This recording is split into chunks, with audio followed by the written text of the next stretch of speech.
이사야서 46장 1절에서 7절까지 말씀입니다. 제가 봉독하도록 하겠습니다. 벨은 엎드러졌고 느보는 구부러졌도다. 그들의 우상들은 짐승과 가축에게 실렸으니 너희가 떠매고 다니던 그것들이 피곤한 짐승의 무거운 짐이 되었도다. 그들은 구부러졌고 그들은 일제히 엎드러졌으므로 그 짐을 구하여 내지 못하고 자기들도 잡혀갔느니라. 야곱의 집이여, 이스라엘 집에 남은 모든 자여, 내게 들을지어다. 배에서 태어남으로부터 내게 안겼고 태에서 남으로부터 내게 업힌 너희여, 너희가 노년에 이르기까지 내가 그리하겠고 백발이 되기까지 내가 너희를 품을 것이라. 내가 지었은즉 내가 업을 것이요 내가 품고 구하여 내리라. 너희가 나를 누구에게 비기며 누구와 짝하며 누구와 비교하여 서로 같다 하겠느냐? 사람들이 주머니에서 금을 쏟아내며 은을 저울에 달아 도금장이에게 주고 그것으로 신을 만들게 하고 그것에게 엎드려 경배하며 그것을 들어 어깨에 메어다가 그의 처소에 두면 그것이 서 있고 거기에서 능히 움직이지 못하며 그에게 부르짖어도 능히 응답하지 못하며 고난에서 구하여 내지도 못하느니라.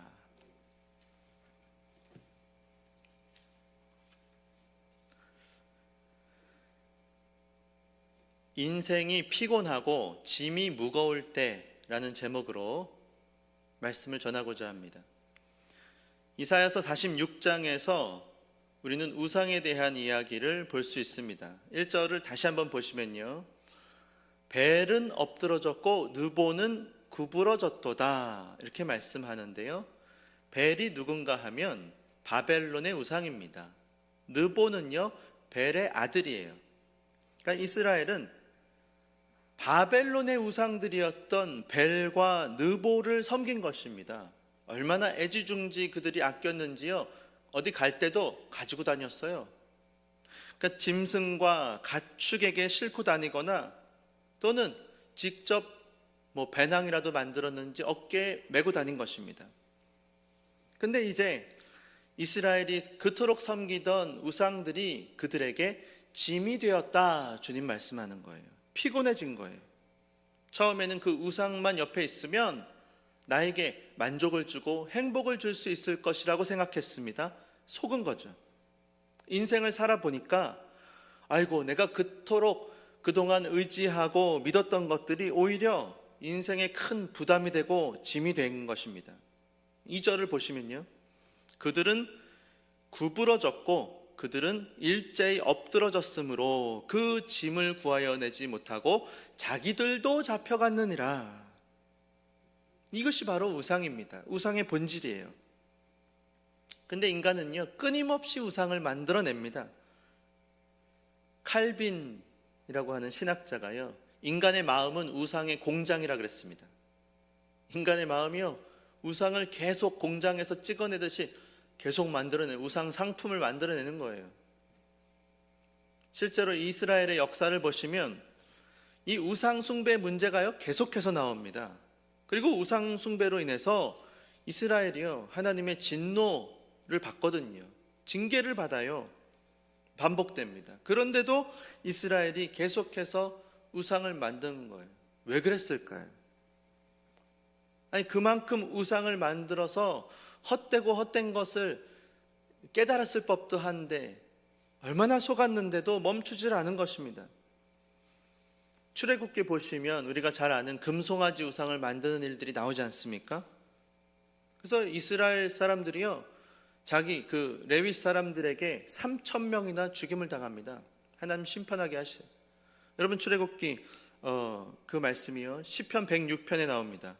하나님께서 이렇게 말씀하세요. 그들의 행동을요. 19절에 그들이 호렙에서 송아지를 만들고 부어 만든 우상을 경배하여 자기 영광을 풀 먹는 소의 형상으로 바꾸었도다. 하나님의 영광을 바꾼 거예요. 애굽에서 큰 일을 행하신 그의 구원자 하나님을 그들이 잊었나니.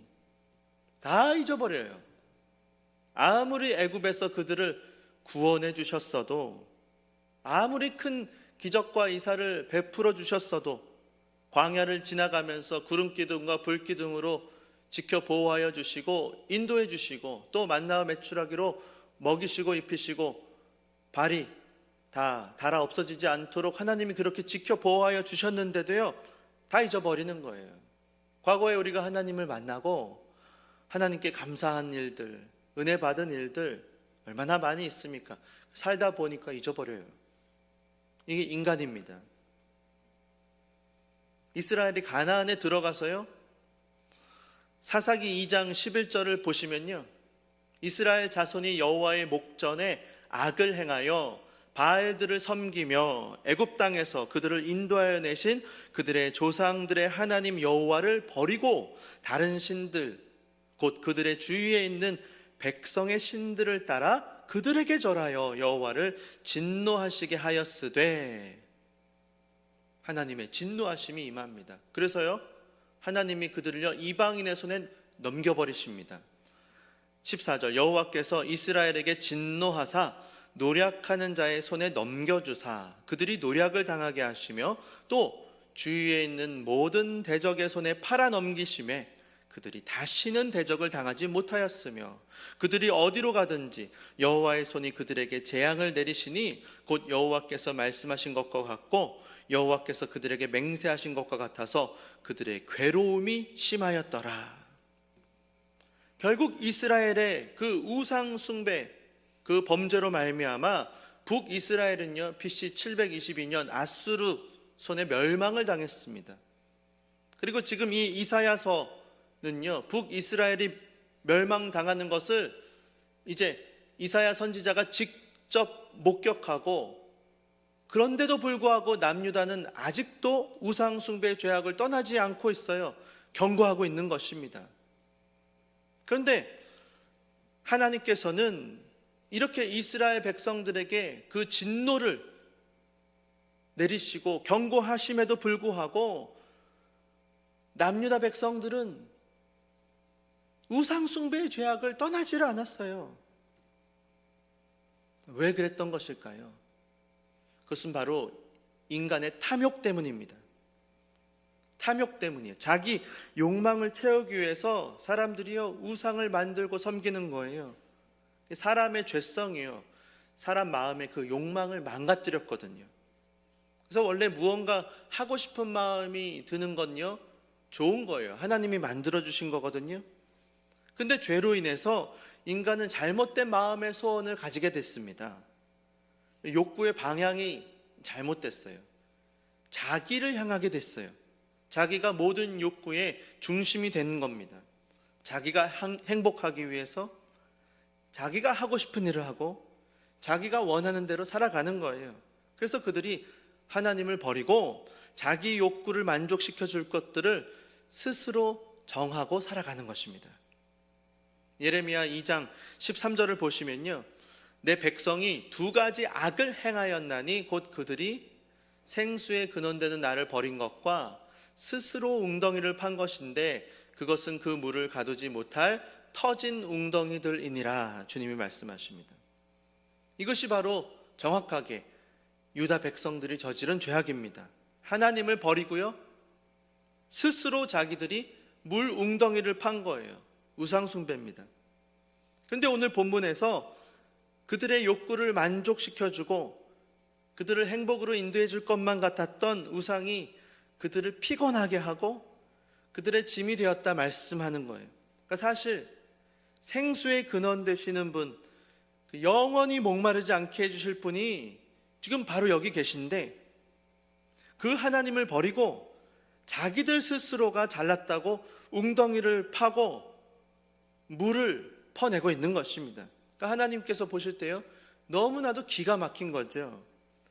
그 웅덩이는 아무리 파도요 다 옆으로 터져버렸어요. 물이 담기지 않아요. 계속 근데 웅덩이를 파는 것입니다.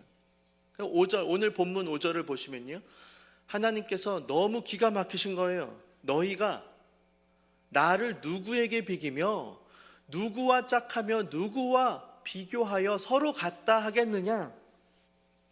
하나님이 지금 이렇게 우상에게 가서 절하고 우상을 짐승 뒤에 태워서 어디를 가든지 꼭 가지고 다녀도 심지어 자기 어깨 위에 우상을 메고 애지중지하면서 사는 그 모습을 보시니까요, 정말 기가 막히신 겁니다. 그러니까 하나님께서 말씀하시는 거예요. 너 지금 누구랑 나를 비교하냐? 너 지금 누구랑 나를 짝하고 있는가? 누구와 비교해서 지금 비슷하다고 하는 것이냐? 말하자면요, 하나님이 수치를 느끼시는 것입니다. 어떻게 나를 거기다가 비할 수 있느냐? 주 안에 사랑하는 성도 여러분, 하나님은 천지 만물을 지으신 창조주 하나님이십니다. 근데 이스라엘이 금으로 송아지를 만들어 놓고는 하나님과 같다는 거예요. 바벨론의 벨과 느보를 나무 조각으로 만들어 놓고는 하나님과 같이 섬기고 있는 것입니다. 생명의 근원이신 하나님과 전혀 생명이 없는 지금 나무 조각들과 비교하면서 애지중지하고 막 짐승에 싣고 다니고 가서 절하고 그런 것들을 의지하는 것이 얼마나 하나님에게 모욕을 주는 일인지 모르는 것입니다. 그러니까 하나님께서 그 우상의 실체를요 정확하게 말씀하시는데요, 6절을 보시면요, 사람들이 주머니에서 금을 쏟아내고 은을 저울에 달아 도금장이에게 주고 그것으로 신을 만들게 하고 그것에게 엎드려 경배한다. 그러니까 지금 아무리 금을 가지고 은을 가지고 정성을 다해서 우상을 그럴듯하게 신으로 보이게 멋지게 만들고 그 앞에 정성을 다해 절하고 경배하고 해도, 여러분 7절 한번 보십시오. 또 그것을 들어서 어깨에 메어다가 그의 처소에 두면 그것이 서 있고 거기서 능히 움직이지 못하며 그에게 부르짖어도 능히 응답하지 못하며 고난에서 구하여 내지도 못하느니라. 지금 번지수가 잘못됐다는 거예요. 아무리 금, 은을 가지고 그럴싸하게 만들고 정성을 다해서 엎드려 절하고 해도 응답하지 못해요. 생명의 근원 되시는 하나님 앞에 가서 부르짖고 살아계신 하나님의 응답을 받고 전능하신 하나님의 그 구원하심을 사모해야 하는데 거꾸로 생명이 없는 것을 기웃거리고 있는 것입니다.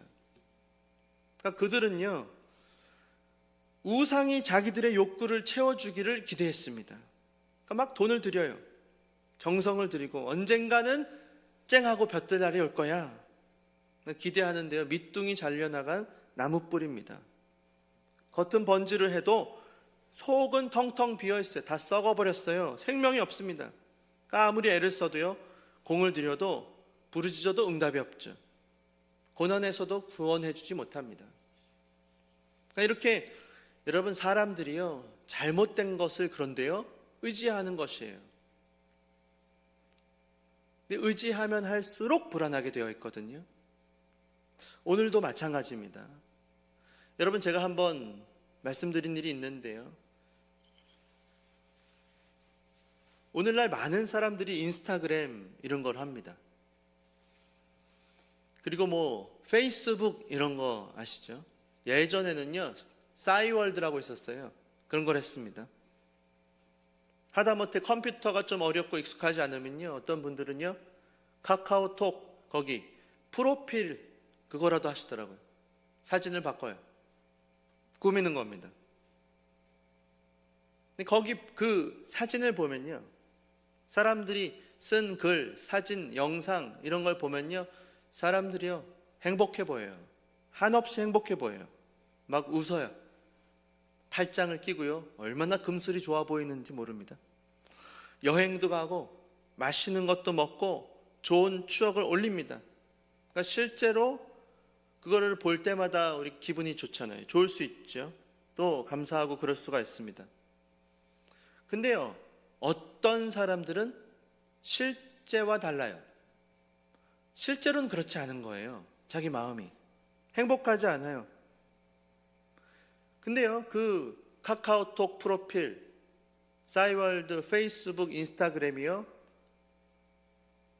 자기를 자꾸만 행복을 가장하게 만들게 합니다. 내가 어디 가서 뭘 먹으면 내가 사진을 찍어야겠다. 여행을 가면 내가 이거 사진 찍어서 내가 올려야지. 이제요, 본질이 뒤바뀌는 것입니다. 제가 네덜란드 갔더니요, 거기 네덜란드 할아버지가 저한테 한 가지 물어보더라고요. 왜 한국 사람들은 이렇게 여행을 가면 다 사진을 많이 찍냐고. 그래서 한국 사람이다. 맞대, 한국 사람이라는 거예요. 여행지에 가서 그러고 보니까요, 그 사람들 별로 사진 안 찍더라고요. 대화하고 뭐 이렇게 하는데 우리는요 다 사진 찍고 있어요. 사진을 찍고 있어요. 어쩌면 우리는 행복, 만족, 감사와 기쁨의 이미지를 스스로 만들어내는 함정에 빠진지도 모릅니다. 처음에는 물론 이 인스타그램이나 페이스북, 뭐 카톡 프로필 이런 게요, 그냥 일상을 공유하고 멀리 있는 친구들한테 내가 어떻게 사는지 서로 소통하는 좋은 수단이었을 수도 있어요. 그리고 실제로 자기가 좋은 추억을 내가 여기다가 올리고 간직해야겠다. 근데요, 사람들이 거기다 이제 댓글을 달거든요. 막 좋아요를 누릅니다. 유튜브는요, 조회수가 올라가고요. 인스타그램은요, 팔로워 숫자가 올라가요. 그러니까 이제 그 반응을 의식하게 되고 그렇게 글도 쓰고 사진도 올리고 하는 것입니다. 그러니까 현실, 실제와 다른 이미지를 만들어내는 덫에 빠질 수도 있는 거예요. 이게 중독됩니다. 어떤 사람이 댓글을 달았나 안 달았나 막 F를 막 누른다 그래요. 계속 이게 리프레시 하는 거거든요. 그리고 좋아요 몇 명 눌렀나, 유튜브도 몇 명이나 봤나, 조회수, 이 숫자의 노예가 되는 것입니다. 오늘날 수많은 사람들이 그렇게 노예가 되고 있습니다. 그래서요, 자기도 모르게 시간을 많이 들여요. 이제 댓글 관리하느라고 답장해줘야 되거든요. 또 자기도요, 글도 써야 되고 사람들 반응에 이제 매이게 되는 것입니다. 너무 많은 시간을 여기 들이면서요, 가상의 나와 현실의 나와 차이가 있는 거예요.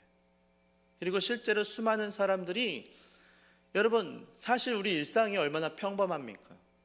아침에 일어나서 뭐 드세요? 뷔페같이 그렇게 맛있는 거 호텔식 조식처럼 드시는 분 계세요? 많이 없잖아요. 뭐 계란 하나 또는 뭐 반찬 해서 간단하게 우리 먹지 않습니까? 그리고 일상의 반복이잖아요. 근데 거기 있는 사진이나 영상을 보면요, 여러분 인생의 가장 찬란할 때, 환상적일 때 특별한 순간을 모아놨어요. 속아요. 우리가 저 사람들은 왜 이렇게 행복해 보이지? 나 말고 다 행복한 것 같아. 우울해진다니까요. 영향을 받아요. 그래서 실제로 요새요, 인스타그램, 페이스북을 탈퇴하는 사람들이 점점 많아지고 있습니다. 제가 아는 어떤 목사님도 탈퇴했어요.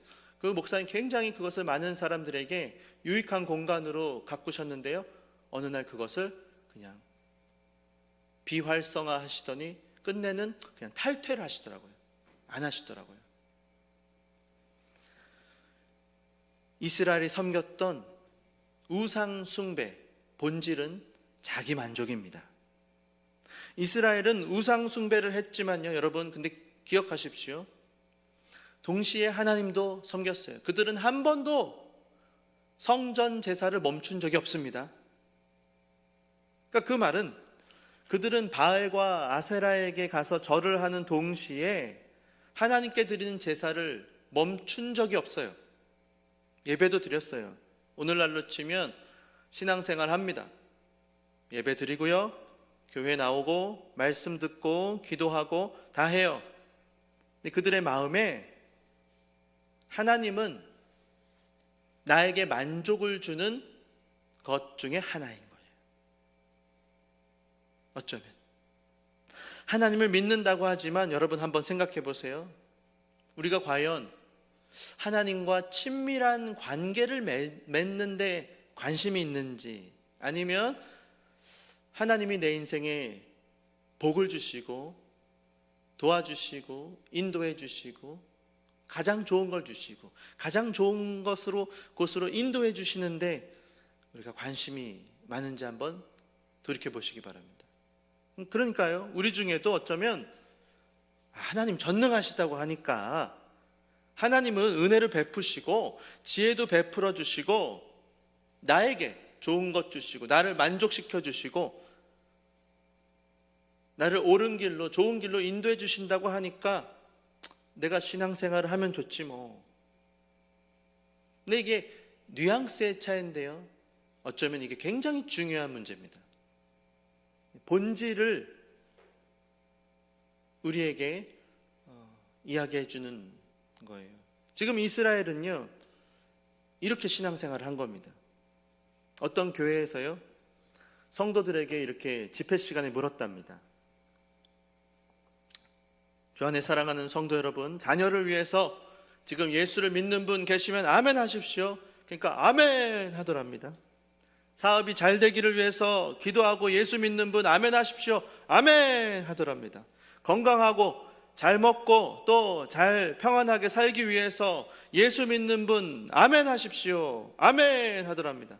그런데 하나님을 위해서 예수를 믿는 분 아멘 하십시오 하니까 아무도 대답하지 않더라는 거예요. 가만히 있더라는 것입니다.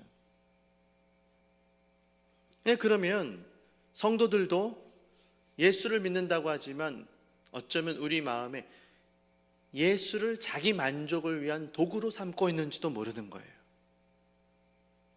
이 남유다 북이스라엘 사람들 예배 드렸어요. 말씀과 기도 생활했어요. 근데 하나님께서 너 지금 우상 숭배하고 있다 말씀하시는 겁니다. 바벨론의 우상 누가 만든 걸까요? 사람들이 자기들이 만든 겁니다. 자기들이 나무를 깎아서 자기들이 생각할 때 이게 맞는 것 같아. 자기 마음에 와닿는 우상을 모양을 만들었다고요. 바알은 이렇게 폭풍의 신이니까 이렇게 생겼을 것 같아.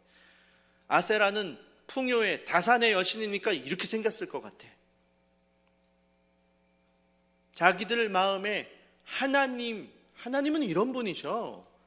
하나님 날 사랑하시는데.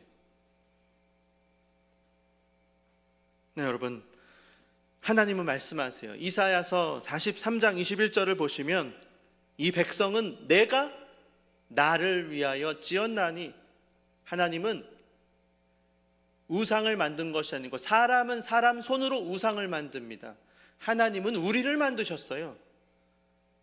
나를 찬송하게 하려 함이니라. 우리가 하나님을 위해서 존재하는 것입니다. 하나님이 우리를 위해서 존재하시는 것이 아니에요. 우리가 하나님을 위해서 존재할 때요, 그 인생은 가치가 있습니다. 그때 우리는 우리가 존재하는 진정한 의미를 발견할 수 있고 우리는 참된 행복한 삶을 살아갈 수 있는 것입니다. 주 안에 사랑하는 성도 여러분, 하나님은 우상과 비교할 수 없는 분입니다. 하나님의 주권과 능력, 통치는 이 세상 그 무엇과도 비교할 수 없어요.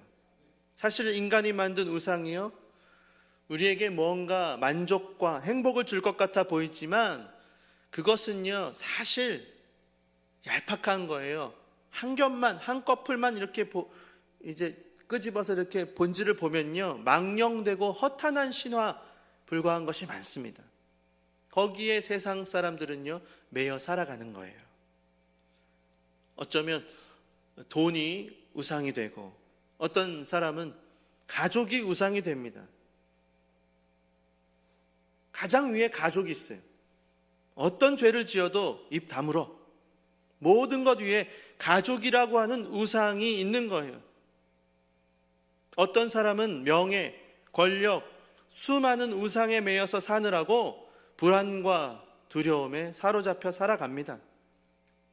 그러나 인간에게 참된 행복과 만족을 주시는 분은 오직 하나님 한 분뿐이십니다. 처음에는요, 그럴듯해 보여요. 아무리 부르짖어도 여러분 대답이 없습니다.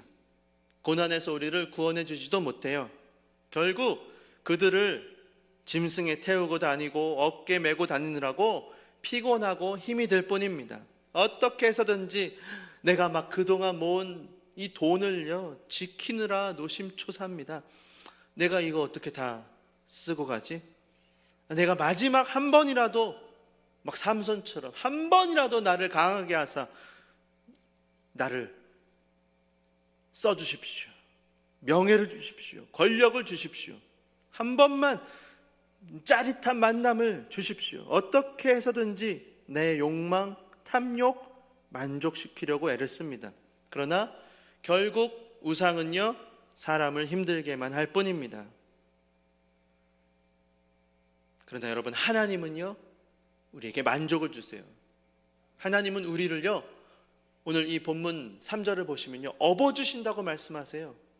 야곱의 집이여, 이스라엘 집에 남은 모든 자여, 내게 들을지어다. 배에서 태어남으로부터 내게 안겼고 태에서 남으로부터 내게 업힌 너희여. 여러분 기억하십니까? 여러분 자녀들을 품 안에 처음 안을 때 기억하십니까?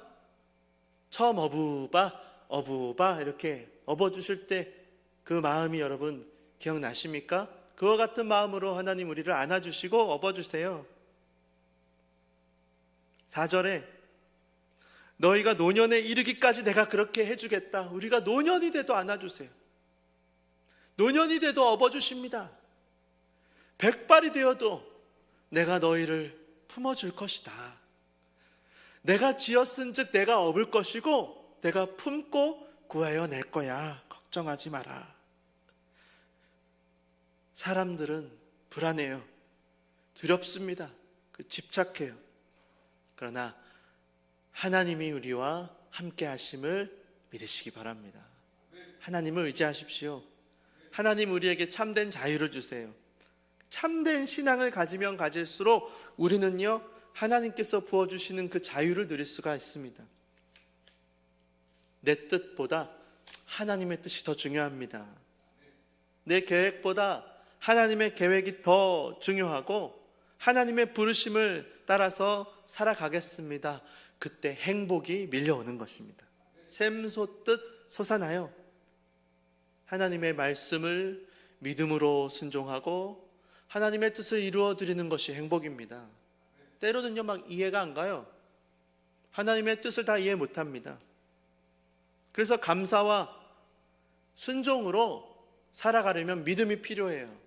믿는 거예요. 내가 어디서 살아도 감사합니다. 내가 누구와 어떻게 살아도 감사합니다.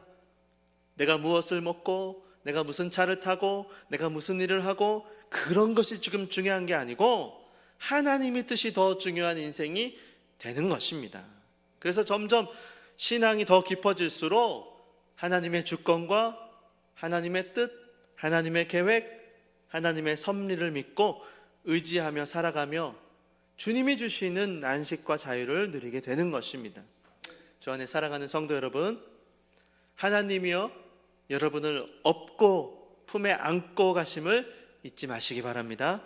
불안해하지 마십시오. 두려워하지 마세요.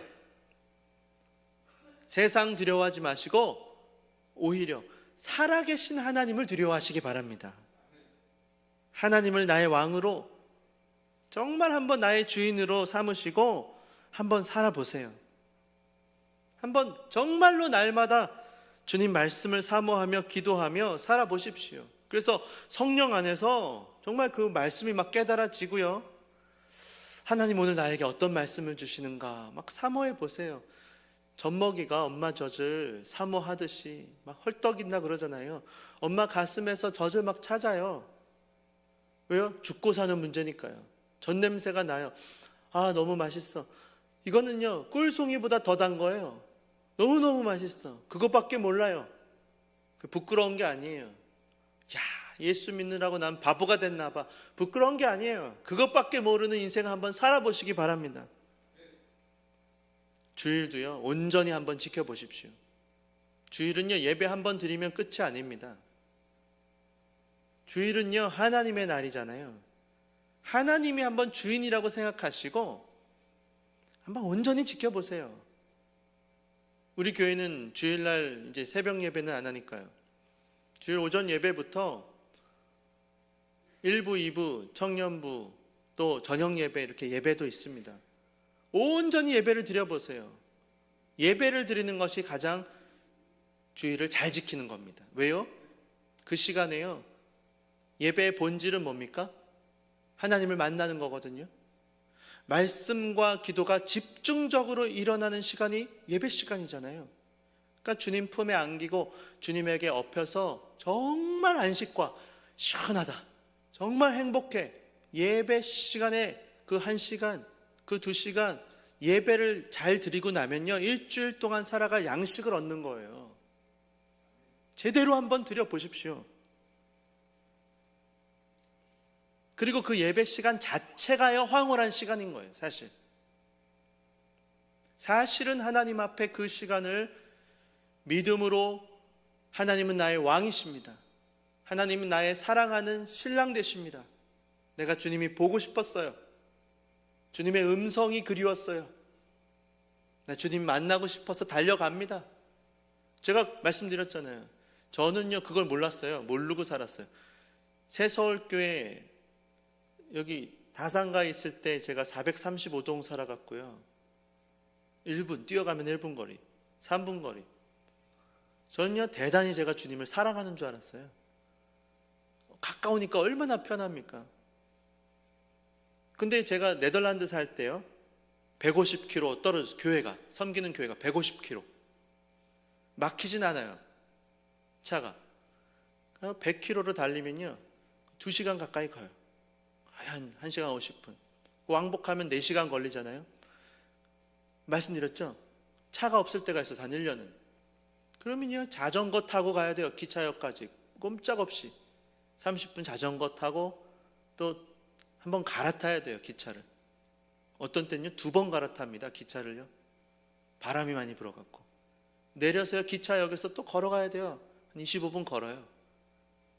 그러면 그렇게 2시간 반 정도 걸리거든요. 3시간 가까이도 걸려. 그러면 한 5시간, 6시간을 길에서 시간을 보내는 거예요. 그러면요 제가요 대단히 주님을 사랑하는 것 같아요. 실제로. 그리고 제 마음에 주님 지금 만나러 갑니다, 그런 마음이 들어요. 그 시간 자체가 즐거워요. 그게 행복하더라고요. 사실은 평일에 반복되는 삶을 살았거든요. 그러니까 에너지를 굉장히 아끼면서 사는 삶을 살아야 됐어요. 계속 반복하고 피곤하면 안 되니까요. 근데 주일날 에너지를 쏟아붓는 거예요. 몸이요 노곤합니다. 근데요 그게요 깊이 내려가요. 몸이요 이렇게 기둥이 또 깊이 서요. 그래서 그걸 주의를 중심으로 삶이요 오히려 활력이 생기는 것을 제가 경험했어요. 그 시간 자체가 행복해요. 이제 멈추는, 머리도 멈춰요. 내가 공부하는 거, 이번 주는 글이 잘 안 써졌어, 그것도 다 내려놔요. 어떤 때는 글이 잘 써졌어, 일주일 만에 1000자나 썼어. 10만 자 쓰면 끝나요. 제가 하루에 100자 쓰는 게 목표. 100자, 100글자. 어떤 때는 1000자를 쓴다니까요. 이야, 이번 주는 많이 나갔다. 어떤 때는 일주일 동안 100자도 못 써요. 그것도 다 내려놔요. 이 시간은 그냥 자전거 타는데 집중해. 너무 상쾌해. 걸어가요. 너무 플레음이 좋다. 아이들이 보이기 시작해요. 걸어가면서 대화를 하고 손잡고 뛰어가고 나 잡아봐라. 그 시간이요 도착해서요 약간 땀이 나고, 그런데 그 시간에 성도들이 반갑고 잘 지내셨어요? 어떻게 지내셨어요? 기도하고 은혜를 나누고 간식을 먹고, 그 시간 하나하나가 행복한 시간이에요. 그냥 또 일주일 동안 헤어지면서, 그 교회는요 교회 예배당이 없어서 빌려야 됐어요. 네덜란드 교회를 빌려서 예배를 드렸어요. 시간이 정해져 있어요. 이제 1시간 있으면 이제 우리 나가야 돼. 그러니까 마지막까지도 얘기하고 막 정리하고 불 끄고 딱 5분 전에 나갑니다. 아쉬움 가운데 더 잘 지내시다가 만나자고 그러면서 새빵살이 하는 거예요. 시간 너무 오버되면 안 되니까. 행복합니다. 그래도 행복했어요. 얼마나 우리는 근데 감사합니까? 제가 교회를 탐방하면서요 한 군데 독특한 교회가 있어요. 분당 우리 교회. 예배당이 없더라고요. 아시는 분들 계실까 모르겠어요. 저 분당에 어떤 고등학교 하나를 빌려서 강당에서 예배를 드리더라고요. 그래서 제가 처음에는요 왜 이렇게 사람들이 안 오나, 여기 맞나? 제가 그런 생각이 들었어요. 그러니까 예배 직전에 10분 전에 막 차들이요 그냥 막 얼마나 많이 확 몰려오는지요. 그 예배 드리고요. 또 기도를 조금 하다가 또 막 나가야 돼요. 다 나갑니다. 그리고 막 자물쇠로 잠그고 이제 가야 돼요.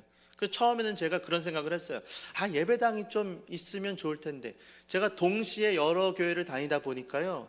그런 점에서 좀 어떤 공간이 필요한 건 아닌가. 왜냐하면 다른 교회, 저 명성교회도 제가 가봤거든요. 거긴요 수요일 날요 모르긴 몰라도 한 3,000명쯤 오는 것 같아요. 30분 전부터 다 거기가 차 있어요. 예배당. 거기 앉아갖고 기도하고 찬양하고 막 대화를 나누고 얼마나 보기가 좋더라고요. 근데 예배당을 빌려서 하니까 이런 공간도 없고 참 이 교회는 이게 아쉽네 그랬는데, 또 한편으로는 제가 어떤 마음이 드냐면, 그러니까 이 사람들 마음에 그 1시간 2시간 강당의 예배가 얼마나 달콤할까, 얼마나 그 시간에 거기를 그냥 딱 와서 예배 드리고 만나고 오래 있지도 못해요. 달콤할까, 또 그런 생각이 들었습니다. 주 안에 사랑하는 성도 여러분, 주님 등에 업혀서 살아가시면 됩니다.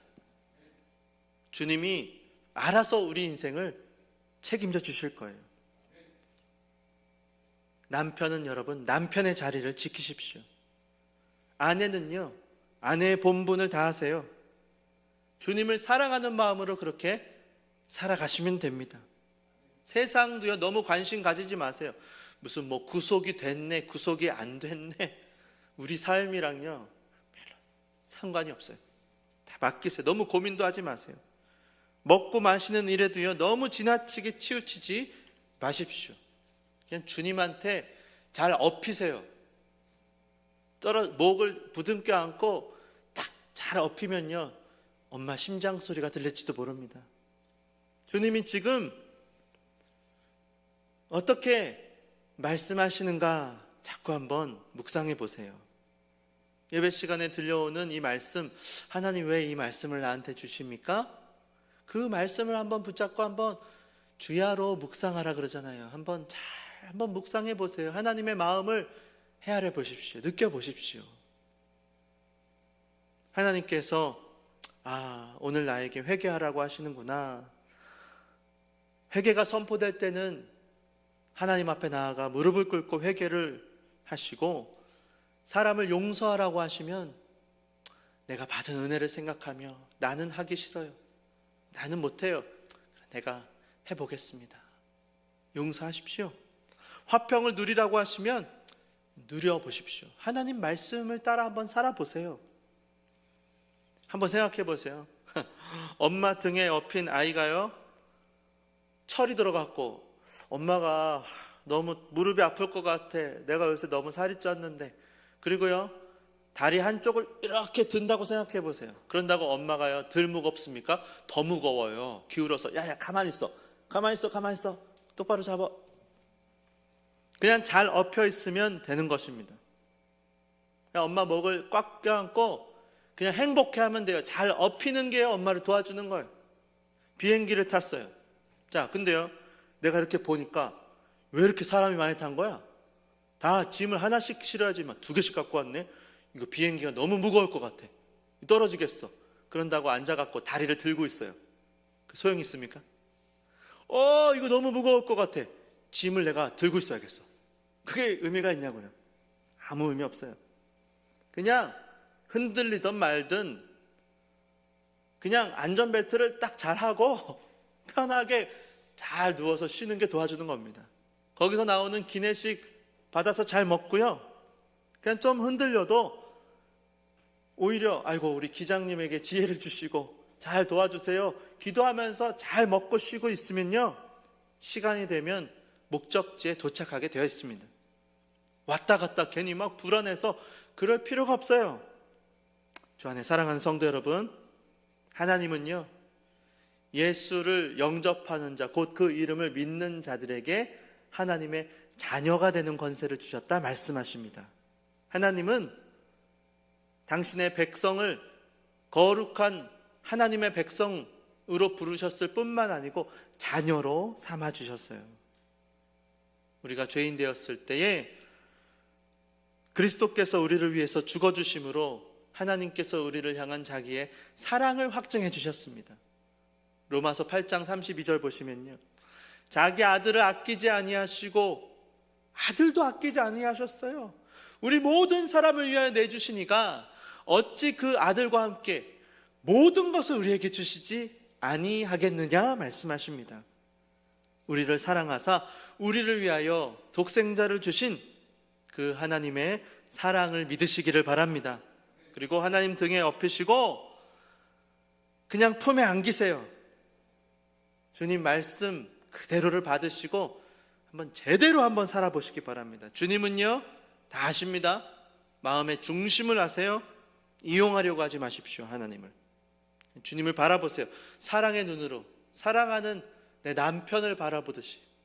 감정이입이 안 되실까요? 아내를 바라보듯이, 사랑하는 자녀를 바라보듯이 순수하고 아름답게 바라보세요. 그리고 사랑을 고백하시기 바랍니다. 믿음으로, 순종으로 주님께 사랑을 올려드리시고 감사하시고 기뻐하시고 그렇게 찬양을 올려드리시면서 사시기를 바랍니다. 사실 오늘 이 본문 전체예요, 제일 많이 나온 표현이 뭔지 아십니까? 나입니다. 나란 표현이더라고요.